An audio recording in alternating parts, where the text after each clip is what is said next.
All right, guys, we're going to be talking about Alexandria Ocasio-Cortez and something she said in I guess, a recent interview. I'm not even sure who it was with.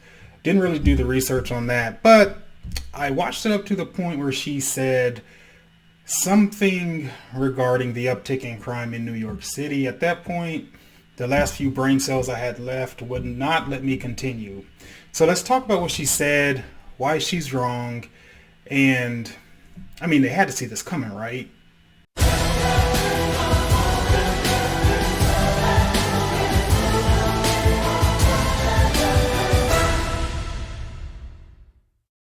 Someone was asking Ocasio Cortez a few questions, and apparently there has been an uptick in crime in New York City.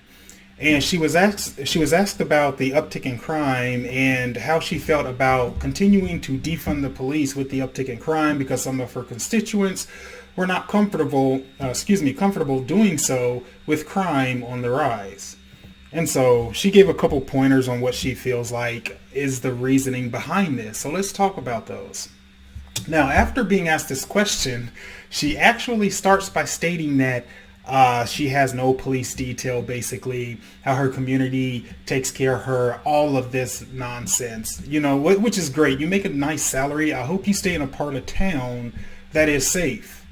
But something tells me that if you weren't in such a safe part of town, your community may not look after you as they do now. Anyway, let's continue on and talk about what she actually said. So the first point she made is that the budget cut hasn't even happened yet. So the New York City Police Department receives some odd $6 billion a year. And so she said, we have the $6 billion a year that is going to this police department, and it's not even stopping the crime in place or the uptick. Now, common sense would tell you there's other things at play here, and more than the budget itself. But let's go ahead and listen to the other reasons that she gives. So she said, hey, we're living in a time where there's record unemployment. People are at a level of economic desperation.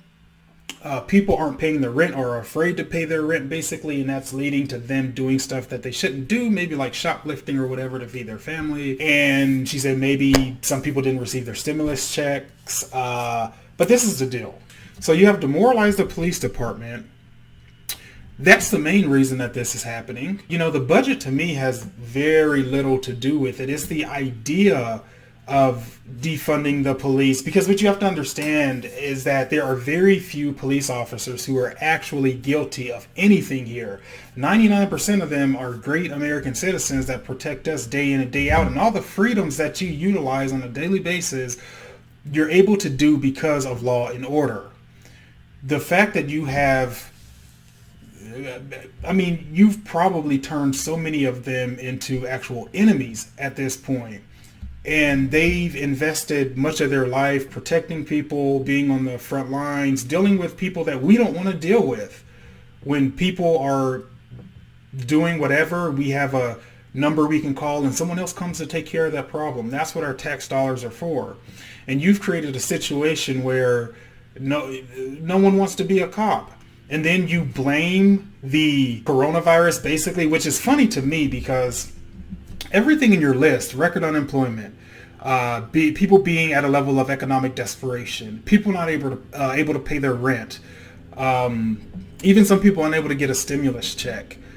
All of these problems are direct results of the Democrats not wanting to allow the economy to open back up because you guys are too bought into your political agenda. And you think for some odd reason you're going to defeat Trump with this. And it's the most frustrating thing ever because there are people actually suffering and you're worried about an election. People can see right through it and they're not that stupid. And at some point, your little picket fence and your security detail that you will have to have one day is not going to protect you from your terrible city. I mean, you guys can blame things on everybody else but yourself, and clear why this is happening. But you guys are really good at lying. So I don't even know what to say about this. This was an extremely dumb response. You knew this question was coming. Like, I don't understand how you can basically say you want to defund the police and this question wasn't going to come. And not only did you not know the question was going to come, but you had to know that there was going to be an uptick in crime. Anyone with two brain cells to rub together knew there was going to be an uptick in crime if you tried to defund the police. It's common sense. If you go out and look where there is not police presence, there will be crime, especially when you're talking about places of the inner city, because the funny part is the people pushing this agenda to defund the police, many are from democratic cities where it's already crap anyway.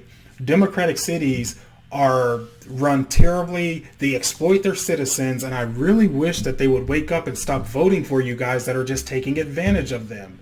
It is not fair to them. It is not fair to their children, and you guys don't care at all. And they just, I made a post earlier in response to someone commenting on one of my videos. He said, why don't people like you offer solutions? Here's a solution. Stop voting Democratic. There you go. Problem solved. If you guys could get that through your head, stop voting for the same people who are keeping you in the same place.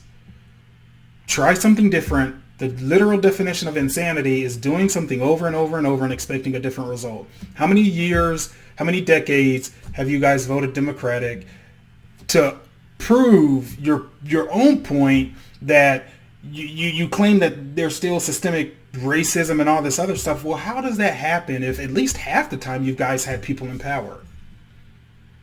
Show me the great milestones that were completed, that were accomplished due to anyone you guys put in office. You'll probably struggle to find any. Anyway, I don't want to make this video too long. I need to get some sleep. Watching Alexandria Ocasio-Cortez always makes me extremely tired. The nonsense that she can speak, the fact that someone like her can even be in Congress with the lack of experience, not only political experience, and apparently she has an economics degree, but it doesn't really seem like it to me. She may have paid someone to take some test or something, but despite everything, that would have made her, I guess, fit this job, which I don't think anything's out there. I don't know how a former bartender gets into a place where she's at to give any type of leadership of anyone or any type of advice. And you can see it now. When you put people in place because you feel all good, warm, and fuzzy, and these people have no intelligence, you're not going to get solutions. They're going to create more problems, and now you have more to deal with instead of actually having solutions. But anyway, I'm not going to continue my rant. As you guys know, I always ask you to comment, like, and subscribe. Make sure you do that on this video.